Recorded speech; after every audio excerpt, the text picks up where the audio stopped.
قدرت میں بڑھنے والا بھی کچھ نہیں ہے، جتنا سوئی کی نوک سمندر میں ڈبو اتنا بھی نہیں۔ یہ سب کچھ جو ہو رہا ہے یہ ہمارے اپنے فائدے کی بات ہے۔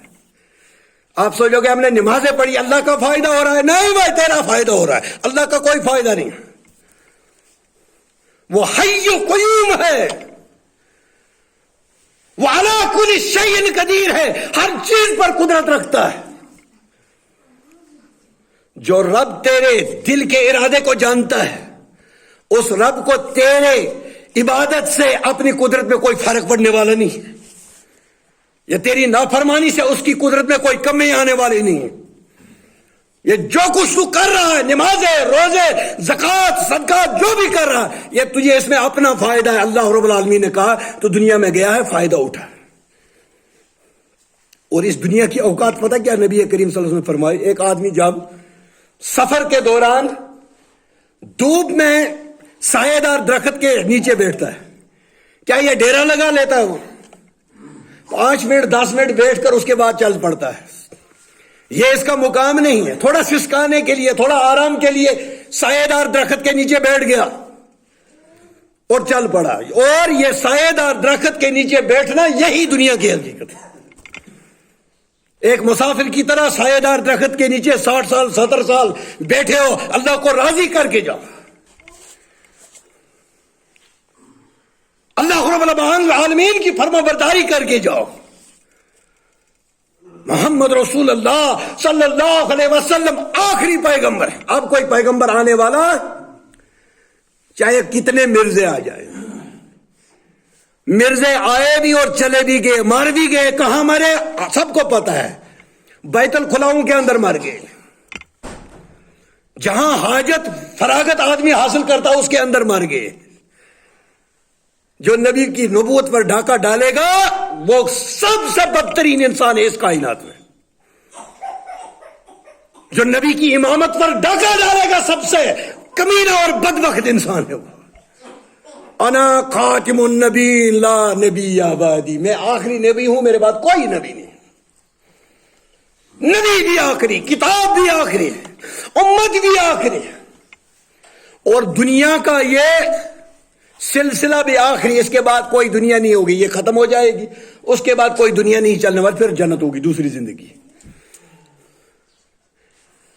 اور یہ پردے، یہ راز تب کھلتے ہیں جب کل نفس ذائقۃ الموت، موت کا فرشتہ جب حاضر ہو جائے، یہ راز کھل جاتے ہیں۔ لیکن اس وقت وہ توبہ کرے گا، ہاتھ پاؤں مارے گا، زمین و آسمان کے کلابے مارے گا، لیکن وہ وقت توبہ کا نہیں ہوگا، وہ ندامت کا وقت ہوگا۔ توبہ کرنی ہے، اس دنیا میں رہتے ہوئے توبہ کیجئے، اپنے اللہ کو راضی کیجئے۔ محمد رسول اللہ صلی اللہ علیہ وسلم کی سیرت پڑھیے، پڑھائیے، اس کا اہتمام کیجئے، صحابہ کی سیرت کو دیکھیے۔ اللہ رب العالمین نے قرآن مجید میں بہت ساری قوموں کے واقعات بیان کیے۔ کیا اللہ نے ہمیں کہانیاں سنائی ہیں؟ قرآن کے اندر یہ کہانیاں، حضرت ابراہیم کی قوم کا واقعہ، اصحاب الفیل کا واقعہ، اصحاب الائکہ کا واقعہ، فرعون کا واقعہ، نمرود کا واقعہ، کیا یہ کہانیاں سنا رہا اللہ؟ بلکہ اس میں تنبیہ ہے، اے کائنات کے لوگوں، جس طرح سے ان لوگوں نے اللہ کے ساتھ سرکشی کی، ان کی نام و نشان میں نے اس دنیا سے مٹا دیا، اگر تم لوگوں نے بھی ایسا کیا تمہارے ساتھ بھی یہی حشر ہوگا۔ اس لیے رب العالمین نے قرآن کے اندر یہ قصص النبیین، اس کے اندر نبیوں کے قصے، قوموں کے قصے بیان کیے۔ ہم صحابہ کی سیرت کیوں بیان کرتے ہیں؟ اس لیے تاکہ ہمارے ماڈل اور نمونہ بن جائیں، ان کے پیچھے پیچھے چلنا شروع کر دیں۔ میں کل سوشل میڈیا پر علی مرزا کا فوٹو دیکھ رہا تھا، انجینئر علی مرزا۔ وہ بدبخت پتہ کیا کہتا ہے؟ کہتا ہے کہ میں مجبور ہوں رضی اللہ تعالیٰ عنہ بولنے پر یہ امیر معاویہ کو، ورنہ دل نہیں مانتا۔ ارے ابلیس تیری اوقات کیا ہے؟ وہ تو اپنی اوقات تو دیکھ، وہ تو اپنا زمانہ تو دیکھ، تو کس زمانے میں؟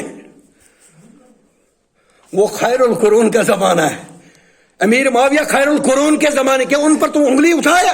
تیری اوقات کیا ہے؟ تو اپنا عقیدہ پہلے ثابت کر، تو مسلمان ہے بھی کہ نہیں ہے؟ تو ایمان والوں کی لسٹ میں ہے کہ نہیں؟ اور تجھے اپنے ایمان کی پتہ نہیں ہے تو امیر معاویہ کے ایمان پر پہنچا، تیری اوقات نہیں۔ ایک آدمی گاڑی پر چڑھنے کی طاقت نہیں رکھتا ہے، لولا ہے، اور وہ بولے گا چاند پر، چاند کی باتیں کرنا شروع کرے، لوگ نہیں کہیں گے بیوقوف آدمی تو چاند پر کہاں جا سکتا ہے؟ تیری اوقات نہیں ہے چاند کو دیکھنے کی، تو جانے کی تو بات ہی نہیں۔ وہ زمانہ تھا جس زمانے کے لیے محمد رسول اللہ صلی اللہ علیہ وسلم نے فرمایا خیر الناس قرنی ثم الذین یلونہم ثم الذین یلونہم، سب سے بہترین زمانہ وہ جس زمانے میں ہوں اور میرے صحابہ، اس کے بعد میرے بعد جو آنے والے لوگ ہیں، اور اس کے بعد تیسرا تین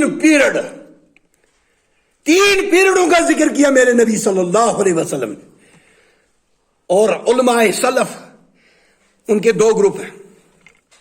ایک گروپ نے کہا یہ وہ لوگ موجود ہیں جو نبی کریم صلی اللہ علیہ وسلم کی زندگی کے اندر جو صحابہ تھے وہ موجود ہیں، اس کے بعد یہ آخری صحابی تک موجود ہے، یہ دور آتا ہے، اور اس کے بعد تیسرا پیریڈ جو بتایا گیا وہ کہتے ہیں کہ تابعین اس کے اندر شامل ہے، لیکن دوسرا گروپ جو ہے وہ تبع تابعین کو بھی اس میں شامل کرتے ہیں۔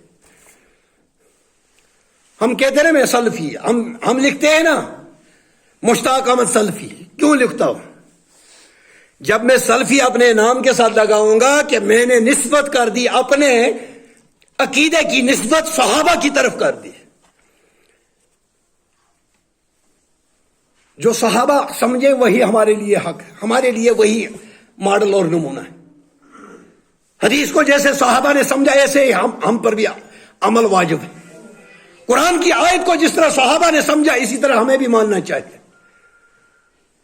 اس لیے مرزے تیری کوئی اوقات نہیں، تیری طرف پہلے بھی ایک مرزا آیا تھا غلام قادیانی، وہ اس کی موت جو ہوئی بیت الخلا کے اندر ہوئی، تیری بھی موت ہو جائے گی، ایسی عبرتناک موت ہو جائے گی۔ جو صحابہ پر زبان درازی کرتا ہے اللہ رب العالمین دنیا کے اندر اس کو ذلیل اور خوار کر دیتا ہے، اس کی شکل بگاڑ دیتا ہے۔ دیکھ لو، اب دیکھ لو، بڑے بڑے وائز میں نے دیکھے، بڑے بڑے 30 مار خان جو صحابہ پر انگلی اٹھاتے ان کی شکل بگڑ جاتی ہے، ان کو دیکھنے کا جی نہیں کرتا، ان کا منہ کالا ہو جاتا، ان کے منہ ٹیڑھے ہو جاتے ہیں۔ دیکھا ہوا ہے، 54 سال میری عمر ہوگی، میں نے دیکھا ہوا ہے جادو کرنے والے کے ہاتھ ٹیڑھے، کھانا کھانے کے لیے محتاج کر دیا، میرے سامنے کی بات ہے، آنکھوں دیکھی بات ہے۔ جو صحابہ پر انگلی اٹھاتا ہے وہ ویسا ہی ہے جو جادوگر، وہ بھی کفر کے اندر شامل ہو جاتا ہے، یہ بھی کفر کے اندر شامل ہو جاتا ہے۔ کیوں؟ آپ بولو گے مولوی صاحب دلیل کیا ہے؟ ارے عرش کا مالک اور خالق، پوری کائنات کا خالق اور مالک یہ کہے رضی اللہ عنہ ورضوا عنہ، میں ان سے راضی، یہ مجھ سے راضی، اور تیری اوقات کیا ہے؟ اللہ کہے میں راضی ہوں صحابہ سے، تو کہے میں ناراض ہوں، تیری اوقات نہیں، تو اپنے آپ سے راضی نہیں، تجھے اپنے خاتمے کا پتہ نہیں، تو صحابہ پر کہاں پہنچ گیا؟ آدھے بہت سارے ایسے اپنے آپ نام نہاد سلفی، وہ بھی اس کو فالو کرتے، کس کو؟ انجینئر علی مرزا کو۔ وہ آپ لوگوں کو سمجھ نہیں آئے گی، ان ہتکنڈوں کو ہم کشمیری میں اس کو بولتے ہیں شرک۔ جب ناڑے میں وہ گنڈ پڑ جاتی ہے نا، وہ نہیں کھلتی ہے، وہ ایسے وہ گنڈ ڈال دیتا ہے جو عام لوگوں سے نہیں کھلتے، اس کو علماء کھولتے۔ اس لیے علماء کے کنٹیکٹ میں رہیے، تب جا کر آپ کا عقیدہ بھی بچے گا۔ یہ فتنوں کا دور ہے، یہ وقت چل رہا ہے، قیامت کی نزدیکی ہے۔ نبی کریم صلی اللہ علیہ وسلم نے جو قیامت کی پیشن گوئیاں کی تھی وہ پوری ہو رہی ہیں۔ نبی نے فرمایا 30 کذاب قیامت تک میری امت میں آئیں گے جو نبوت کا دعویٰ کریں گے۔ پہلا مسلمہ بن کذاب پہلے ہی ہوا تھا، اور ہمارے ملک میں بھی مرزا قادیانی وہ آیا، وہ مر گیا، بری موت، بدترین موت مرا۔ اور اسی طرح انشاءاللہ انجینئر علی مرزا بھی مرے گا، بدترین موت مرے گا انشاءاللہ. جو صحابہ پر انگلی اٹھاتا ہے اس کی انگلیاں گر جاتی ہیں، اس کی شکل بگڑ جاتی ہے. اللہ رب العالمین ہمیں حق پر عمل کرنے کی توفیق عطا فرمائے. اللہ رب العالمین ہمیں کتاب و سنت پر عمل کرنے کی توفیق عطا فرمائے. وآخر دعوانا ان الحمدللہ رب العالمین والسلام علیکم ورحمۃ اللہ.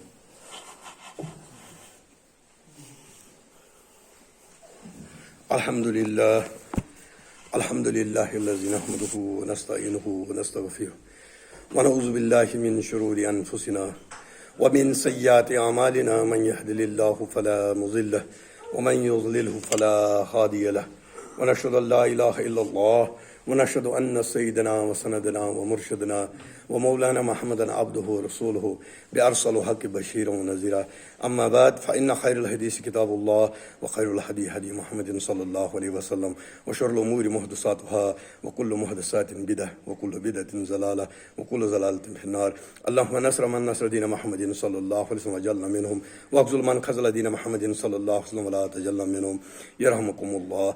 إن الله يأمرنا بالعدل والإحسان وإيتاء ذي القربى وينهى عن الفحشاء والمنكر والبغي لعلكم تذكرون. واذكروني يذكركم واشكروا لي ولا تكفرون.